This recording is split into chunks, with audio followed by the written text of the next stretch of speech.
નમસ્કાર દર્શક મિત્રો, તહેલકા ન્યૂઝમાં હું મેઘા અગ્રવાલ આપનું હાર્દિક સ્વાગત કરું છું. આપ જોઈ રહ્યા છો તહેલકા ન્યૂઝ અને સમાચાર પર નજર કરીએ. આજે 3 માર્ચે ચંદ્રગ્રહણ હોવાથી જાડેશ્વર નીલકંઠેશ્વર મહાદેવ મંદિર મંગળવારે સવારે 5:20 વાગે મંગળા આરતી કર્યા બાદ 6:20 થી મંદિર બંધ રહેશે. જાડેશ્વરમાં નર્મદા કિનારે આવેલ પ્રાચીન નીલકંઠેશ્વર મહાદેવ મંદિર આવતીકાલે ચંદ્રગ્રહણ હોવાથી સવારે 6:20 થી મંદિર બંધ થશે અને સાંજે 7 કલાકે રાબેતા મુજબ મંદિર ખુલશે. આવતીકાલે 3 માર્ચે ચંદ્રગ્રહણ છે, જેમાં ચંદ્રગ્રહણનો કુલ સમયગાળો 3 કલાક અને 27 મિનિટનો રહેશે, પરંતુ ભારતમાં ઘણા રાજ્યો અને શહેરોમાં ગ્રહણ સાંજે 6 વાગ્યા પછી જ માત્ર અડધો કલાકથી 45 મિનિટ જોવા મળશે, જ્યારે કેટલાક રાજ્યો અને શહેરોમાં ચંદ્રોદય ગ્રહણ કાળ પછી થવાનો હોવાથી ગ્રહણ જોવા મળશે નહીં.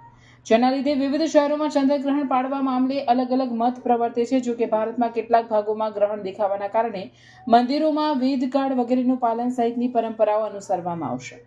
ભરૂચ જિલ્લાના જાડેશ્વર ગામે આવેલ શ્રી નીલકંઠેશ્વર મહાદેવ મંદિર, જે ભક્તો માટે આગામી તારીખ 3/3/2026 મંગળવારે પૂનમ હોય અને તે દિવસે ચંદ્રગ્રહણ હોવાથી ગ્રહણના વેદ અને સૂતકને ધ્યાનમાં રાખીને પૂનમના દિવસે જાડેશ્વર નીલકંઠેશ્વર મહાદેવ મંદિર મંગળવારે આખો દિવસ મંદિર ભક્તો માટે દર્શનાર્થે સંપૂર્ણ મંદિર બંધ રાખવામાં આવશે, જેની તમામ માઈ ભક્તોએ નોંધ લીધી. આગામી 3 માર્ચ મંગળવારના રોજ અવકાશમાં એક વિશિષ્ટ ખગોળીય ઘટના આકાર લેવા જઈ રહી છે. સમગ્ર વિશ્વ સહિત ભારતમાં પણ આ દિવસે ખગ્રાસ ચંદ્રગ્રહણ જોવા મળશે. આ ગ્રહણની વિશેષતા એ છે કે ભારતના અલગ અલગ ભાગોમાં તે ખગ્રાસ, ખંડગ્રાસ અને ગ્રસ્તોદિત એમ 3 સ્વરૂપે નિહાળવામાં આવશે.